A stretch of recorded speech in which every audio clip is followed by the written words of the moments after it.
मैं हूं अमरदीप सिंह। आप सभी का स्वागत करता हूं अपने YouTube चैनल सीजीपीएससी नॉलेज में। दोस्तों, जो हमारी ग्रामीण विकास वाली वीडियो सीरीज चल रही थी उसमें हमने वाटर सेट प्रबंधन वाले पार्ट को कवर कर लिया था। आज की क्लास में हम जो पार्ट कवर करने वाले हैं ये राष्ट्रीय सहायता कार्यक्रम से रिलेटेड पार्ट है और ये भी ग्रामीण विकास मंत्रालय के अधीन ही आता है। तो ये वीडियो भी आपके लिए काफी ज्यादा इंपॉर्टेंट होने वाली, क्योंकि इस कार्यक्रम के ही 5 घटक है। जितने भी अब वृद्धावस्था निःशक्तजन जो पेंशन सुनते हैं सब ग्रामीण विकास मंत्रालय के अधीन जो राष्ट्रीय सहायता कार्यक्रम चल रहा है उसी के अंतर्गत आता है। तो इससे क्वेश्चन बनते ही हैं कि केंद्र का हिस्सा कितना है, राज्य की हिस्सेदारी कितनी होती है वृद्धावस्था पेंशन देने में, कब से स्टार्ट हुआ, ये सब पार्ट हम आज की क्लास में पूरा कवर करेंगे। तो ये वीडियो आपके लिए काफी ज्यादा इंपॉर्टेंट होने वाली है। तो अगर आपको वीडियो अच्छा लगे तो वीडियो को जरूर लाइक कीजिए, चैनल को सब्सक्राइब कीजिए और ज्यादा से ज्यादा अपने दोस्तों में शेयर कीजिए। एक और इन्फॉर्मेशन मैं आपको देना चाहता हूं, जो हमारा रात को 10:15 बजे लाइव होता है जिसमें हम अभी तक संविधान के एमसीक्यू कर रहे थे, आज से उसमें हम संविधान के साथ साथ ग्रामीण विकास का जितना पार्ट हमारा कवर हो चुका है उसका भी एमसीक्यू उसमें ऐड रहेगा। तो जो भी उस क्लास में जुड़ना चाहते हैं रात को 10:15 बजे करेक्ट लाइव जुड़ेंगे हम यूट्यूब में। लाइव जुड़ने का सबसे मेन मकसद ये है कि बहुत से जैसे हम रिकॉर्डेड वीडियो डाल देते हैं उसके बाद बहुत से डाउट आते हैं और डाउट को जो है या तो मेरे को व्हाट्सएप किया जाता है, टेलीग्राम किया जाता है या उसके बाद कॉल भी किया जाता है। तो उसको उतना टाइम नहीं मिल पाता है कि मैं एक एक का कॉल रिसीव कर पाऊं या एक एक का मैसेज का जवाब दे पाऊं।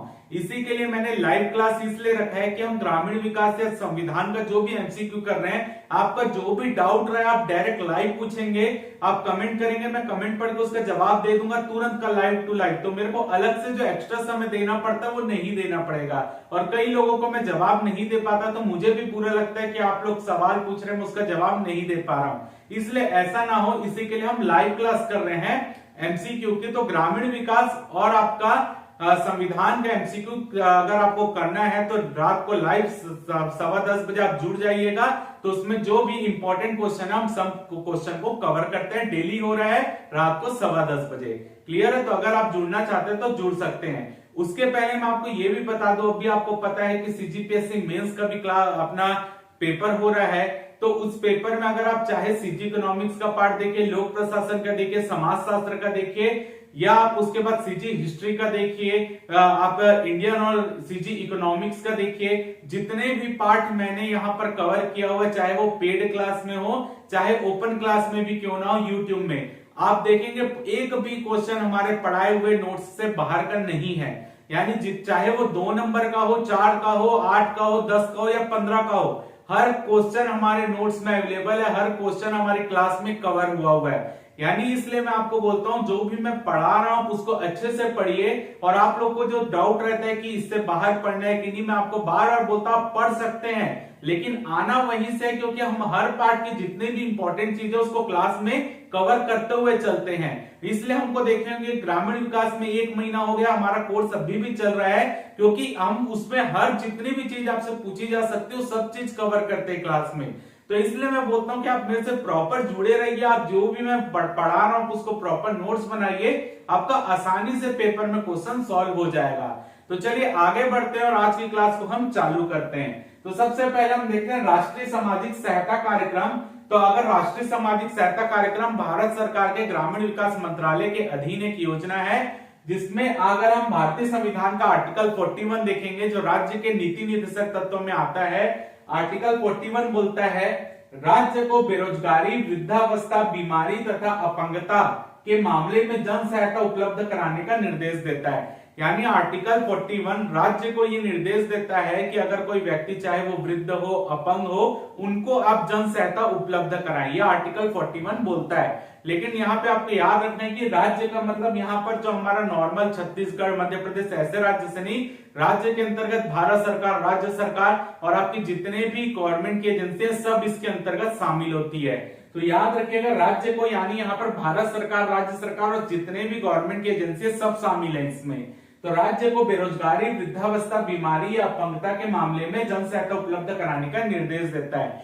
इसी आर्टिकल को फॉलो करते हुए 1995 में 1995 में भारत सरकार ने केंद्र प्रायोजित योजना के रूप में राष्ट्रीय सामाजिक सहायता कार्यक्रम की शुरुआत की।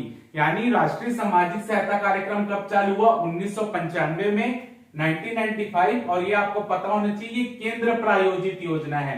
केंद्र प्रायोजित यानी स्पॉन्सर्ड की गई है केंद्र सरकार के द्वारा, यानी इन योजनाओं पर केंद्र और राज्य की हिस्सेदारी रहती है, क्योंकि ये योजना किसके द्वारा स्पॉन्सर्ड है? केंद्र सरकार के द्वारा स्पॉन्सर्ड है। पैसा केंद्र सरकार का भी लग रहा है, कुछ कुछ चीजों में पैसा जो है राज्य सरकार भी दे रही है, उसको हम आगे कवर करेंगे। क्लियर है?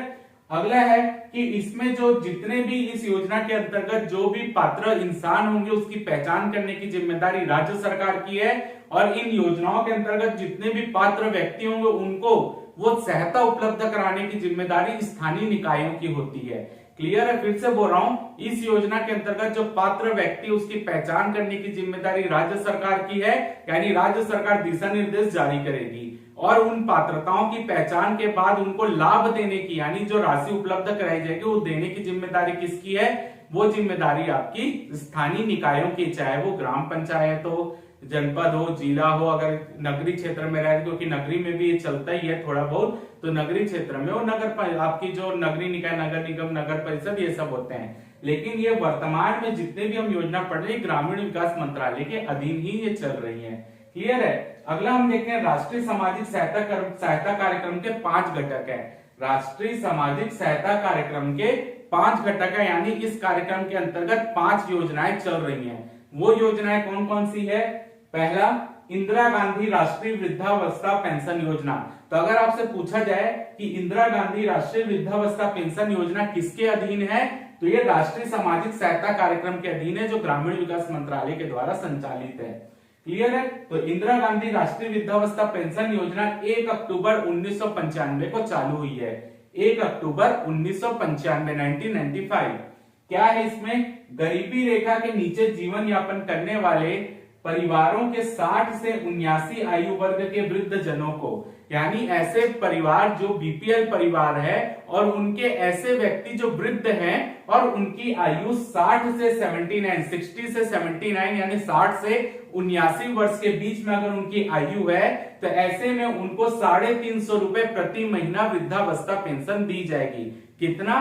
350 रुपए प्रति महीना, अगर उनकी आयु 60 से 79 के बीच में है और वो बीपीएल परिवार के अंतर्गत आते हैं, तो 350 रुपए प्रति महीना दी जाएगी, जिसमें से 200 रुपए का हिस्सेदारी भारत सरकार की है और 150 रुपए की हिस्सेदारी राज्य सरकार की है।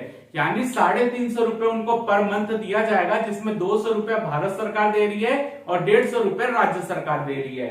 अगर उसी वृद्ध व्यक्ति की आयु 80 वर्ष या उससे ज्यादा है, यहाँ पे 60 से 79 था, यहाँ पे 80 वर्ष या उससे ज्यादा है, तो उस वृद्ध व्यक्ति को 650 रुपए प्रति माह पेंशन दिया जाएगा। कितना? 650 रुपए, 650। पहले 350 रुपए 60 से 79, 60 से 79 अगर ईयर्स के बीच में उनकी एज है, या अब 80 या उससे ऊपर यानी 80 साल या उससे ज्यादा उम्र है, तो 650 रुपए प्रति महीना, जिसमें भारत सरकार की हिस्सेदारी 500 रुपए की है और राज्य सरकार की हिस्सेदारी 150 रुपए की है। तो अगर आप देखेंगे तो राज्य सरकार दोनों में ही 150 रुपए दे रही है, चाहे वो 350 हो या 650 हो। बस केंद्र सरकार यहाँ 200 रुपए दे रही है 60 से 79 वर्ष वालों को, और 80 वर्ष या उससे अधिक वालों को 500 रुपए दे रही है। तो याद रखना है, अगर आयु उसकी 60 से 79 एज के बीच में है तो 350 रुपए प्रति महीना मिलेगा, और अगर आयु 80 साल से ज्यादा है तो उसको कितना मिलेगा? 650 रुपए प्रति महीना। केंद्र की हिस्सेदारी यहाँ 350 में 200 रुपए की, राज्य की हिस्सेदारी 150 रुपए की। यहाँ 650 में केंद्र की हिस्सेदारी 500 रुपए की, राज्य की हिस्सेदारी 150 रुपए की। तो ये है आपका इंदिरा गांधी राष्ट्रीय वृद्धावस्था पेंशन योजना, जो 1 अक्टूबर 1995 से प्रारंभ हुई है। अगला हम देखते हैं इंदिरा गांधी राष्ट्रीय विधवा पेंशन योजना। तो आपका एक घटक हमने पढ़ लिया है, राष्ट्रीय सामाजिक सहायता कार्यक्रम का एक घटक हमने पढ़ लिया है, वो है इंदिरा गांधी राष्ट्रीय वृद्धावस्था पेंशन योजना। आप सेकंड घटक में जा रहे हैं, वो है इंदिरा गांधी राष्ट्रीय विधवा पेंशन योजना। ये कब से चालू हुई है? फरवरी 2009 से। फरवरी 2009 से इंदिरा गांधी राष्ट्रीय विधवा पेंशन योजना स्टार्ट हुई है। इसमें अगर देखें तो गरीबी रेखा से नीचे जीवन यापन करने वाले यानी बीपीएल परिवार की 40 से 79 वर्ष आयु की विधवा महिला हो, यानी अगर कोई परिवार बीपीएल परिवार है और उसमें जो महिला है वो विधवा है और उसकी आयु जो है वो 40 से 79 वर्ष 40 से 79 ईयर्स के बीच में है, तो उसको 350 रुपए प्रति महीना विधवा पेंशन के रूप में दिया जाएगा, जिसमें केंद्र की हिस्सेदारी 300 रुपए की रहेगी और राज्य की हिस्सेदारी 50 रुपए की रहेगी। यानी उस विधवा महिला को पेंशन के रूप में 350 रुपए मिलेंगे, जिसमें केंद्र सरकार 300 रुपए दे रही है और राज्य सरकार 50 रुपए दे रही है। तो कंडीशन क्या है, बीपीएल होना चाहिए, विधवा की आयु 40 से 79 के बीच में होनी चाहिए, 40 से 79 के बीच में, तो 350 रुपए प्रति माह मिलेगा, जिसमें 300 रुपए केंद्र सरकार और 50 रुपए राज्य सरकार देगी। अगला पॉइंट, अगर उस विधवा महिला की आयु 80 वर्ष या उससे अधिक है, यहाँ पे 40 से 79 है, अगर उस विधवा महिला की आयु 80 साल से अधिक है तो ऐसी स्थिति में उस विधवा महिला को 500 रुपए प्रति महीना मिलेगा। याद रखिए, अगर उस विधवा महिला की आयु 80 वर्ष या उससे अधिक है तो उस विधवा महिला को पेंशन के रूप में 500 रुपए प्रति माह मिलेगा और इस पूरी राशि का वहन जो है वो केंद्र सरकार करेगी। यानी इस 500 रुपए में राज्य सरकार की कोई भी हिस्सेदारी नहीं है। तो याद रखिए, 80 वर्ष या उससे अधिक आयु की विधवा महिला है, उसको 500 रुपए प्रति माह पेंशन मिलेगा। वो जो पेंशन है पूरी राशि का वहन केंद्र सरकार करेगी, राज्य सरकार की कोई भी हिस्सेदारी नहीं है। तो ये हो गया आपका राष्ट्रीय सामाजिक सहायता कार्यक्रम के अंतर्गत सेकंड घटक। तीसरा घटक है इंदिरा गांधी राष्ट्रीय निःशक्तजन पेंशन योजना। इंदिरा गांधी राष्ट्रीय निःशक्तजन पेंशन योजना ये कब स्टार्ट हुई है, फरवरी 2009। ये भी फरवरी 2009, ये भी फरवरी 2009। क्लियर है। आगे देखते हैं, गरीबी रेखा से नीचे जीवन यापन कर रहे गंभीर व बहुविकलांग जिनकी आयु 18 से 79 वर्ष के बीच में, यानी फिर से है कि पहली कंडीशन बीपीएल होना चाहिए, सेकंड वो गंभीर व बहुविकलांग की कैटेगरी में होना चाहिए, तो और उनकी थर्ड उनकी आयु 18 से 79 वर्ष के बीच में होनी चाहिए। कितना, 18 से 79, 18 से 79 वर्ष के बीच में हो तो 500 रुपए प्रति माह उनको निःशक्तजन पेंशन मिलता है। कितना, 500 रुपए प्रति माह, जिसमें 300 रुपए की हिस्सेदारी भारत सरकार की है और 200 रुपए की हिस्सेदारी राज्य सरकार की। यानी निःशक्तजन पेंशन जिनकी आयु 18 से 79 इयर्स के बीच में है, वो बीपीएल परिवार है, गंभीर और बहुविकलांग की कैटेगरी में आते हैं, तो ऐसी स्थिति में उनको 500 रुपए प्रति महीने का पेंशन दिया जाएगा। 300 रुपए जिसमें से केंद्र सरकार देगी, 200 रुपए राज्य सरकार देगी। अगला पॉइंट, अगर उनकी आयु 80 वर्ष या उससे ज्यादा हो तो भी 500 रुपए प्रति माह पेंशन मिलेगा, लेकिन वो पूरी राशि का वहन केंद्र सरकार करेगी। जैसे कि 500 रुपए यहाँ पे भी मिल रहा है, लेकिन केंद्र और राज्य की हिस्सेदारी 300 और 200 में बटी हुई है और एज वर्ग है उसका 18 से 79। लेकिन अगर आयु 80 वर्ष या उससे ज्यादा हो जाती है और वो निःशक्तजन कैटेगरी में आता है और ये कंडीशन को फुलफिल करता है, तो उनको 500 रुपए प्रति माह तब भी मिलेगा, लेकिन वो 500 की पूरी की राशि भारत सरकार यानी केंद्र सरकार वहन करेगी, उसमें राज्य सरकार की कोई भी हिस्सेदारी नहीं है। क्लियर है। तो ये आपका तीसरा घटक किस कार्यक्रम के अंतर्गत कंप्लीट होता है। फोर्थ पढ़ते हैं, राष्ट्रीय परिवार लाभ योजना। राष्ट्रीय परिवार लाभ योजना ये चालू हुई है 1995 में, 1995 में। कौन सा, राष्ट्रीय परिवार लाभ योजना। ठीक है, यह राष्ट्रीय परिवार सहायता योजना भी इसी को बोलते हैं, 1995 में चालू हुआ है। राष्ट्रीय परिवार लाभ योजना बोल लीजिए, राष्ट्रीय परिवार सहायता योजना बोल लीजिए, दोनों एक ही है। अगला इसमें पॉइंट क्या है, बीपीएल परिवार जिसका मुखिया स्त्री या पुरुष हो, यानी पहली कंडीशन बीपीएल परिवार होना चाहिए, दूसरी कंडीशन उसका मुखिया मेल या फीमेल दोनों में से स्त्री या पुरुष कोई भी हो सकता है। अगर कोई बीपीएल परिवार और उसका मुखिया स्त्री या पुरुष है और वो जो भी पैसे कमा रहे हैं उसी से परिवार चल रहा है, फिर से बोल रहा हूं, बीपीएल परिवार है जिसका मुखिया स्त्री या पुरुष जो भी है और उन्हीं की आमदनी से परिवार का भरण पोषण हो रहा है, और यदि वही स्त्री या पुरुष की मृत्यु हो जाती है तो ऐसी कंडीशन में जो उनके वारिस होंगे उनको केंद्र सरकार के द्वारा एक मुश्त सहायता दी जाएगी 20,000 रुपए की। क्लियर है। फिर से मैं समझा रहा हूं, कि राष्ट्रीय परिवार सहायता योजना या लाभ योजना कब से चालू? 1995 में। अगर कोई परिवार बीपीएल परिवार की श्रेणी में आता है और उनके मुखिया चाहे वो स्त्री हो या पुरुष हो, अगर उनकी आकस्मिक मृत्यु होती है या प्राकृतिक या आकस्मिक मृत्यु या नॉर्मल मृत्यु भी होती है, और क्योंकि ये और वो अपने परिवार की आमदनी चलाने का साधन थे, यानी उन्हीं के आमदनी से परिवार का भरण पोषण हो रहा था, तो अगर ऐसे महिला या पुरुष की मृत्यु होती है तो ऐसी स्थिति में केंद्र सरकार उनको 20,000 रुपए की एक मुश्त सहायता देगी। क्लियर है? तो किनको देगी? उनके वारिस को देगी 20,000 रुपए की एक मुश्त सहायता। और दूसरी कंडीशन, एक चीज और याद रखिएगा, जिन भी स्त्री या पुरुष की मृत्यु हो रही है, जो भी मतलब मुखिया और उन्हीं की आमदनी से उनका परिवार चल रहा है, उनकी आयु किस वर्ग के बीच होनी चाहिए?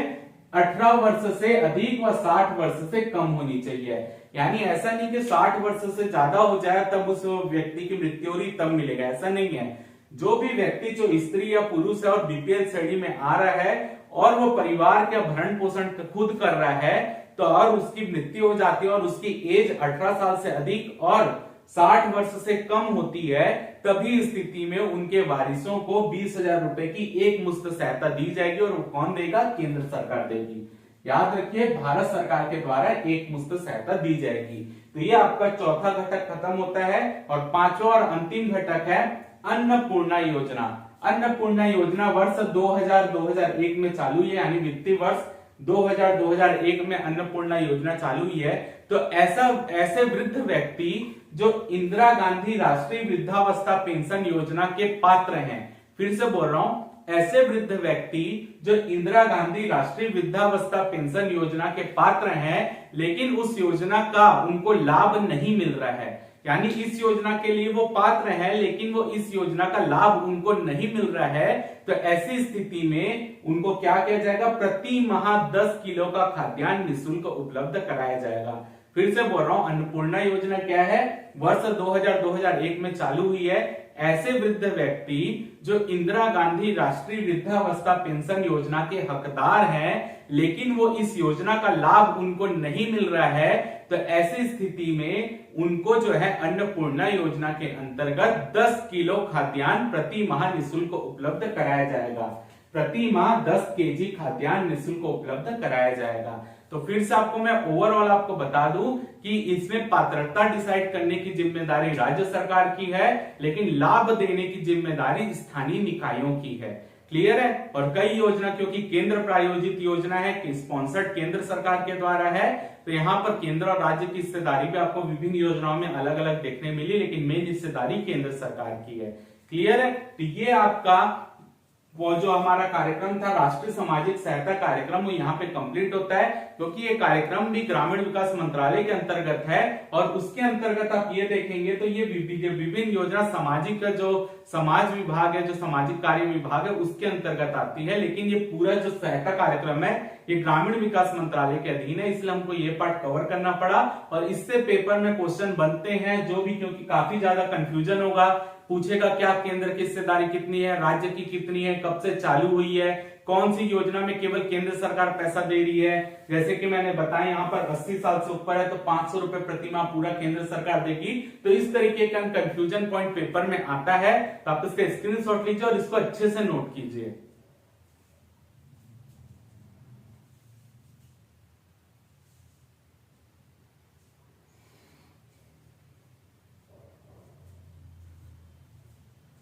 तो उम्मीद करता हूं आपको ये क्लास अच्छी लगी होगी। तो आप रात को भी 10:15 बजे अगर जुड़ना चाहते हैं तो जुड़ना ना भूले। उसमें ग्रामीण विकास और हम भारत के संविधान से रिलेटेड एमसीक्यू करने वाले हैं। तो उम्मीद करता हूं आपको ये क्लास अच्छी लगी होगी।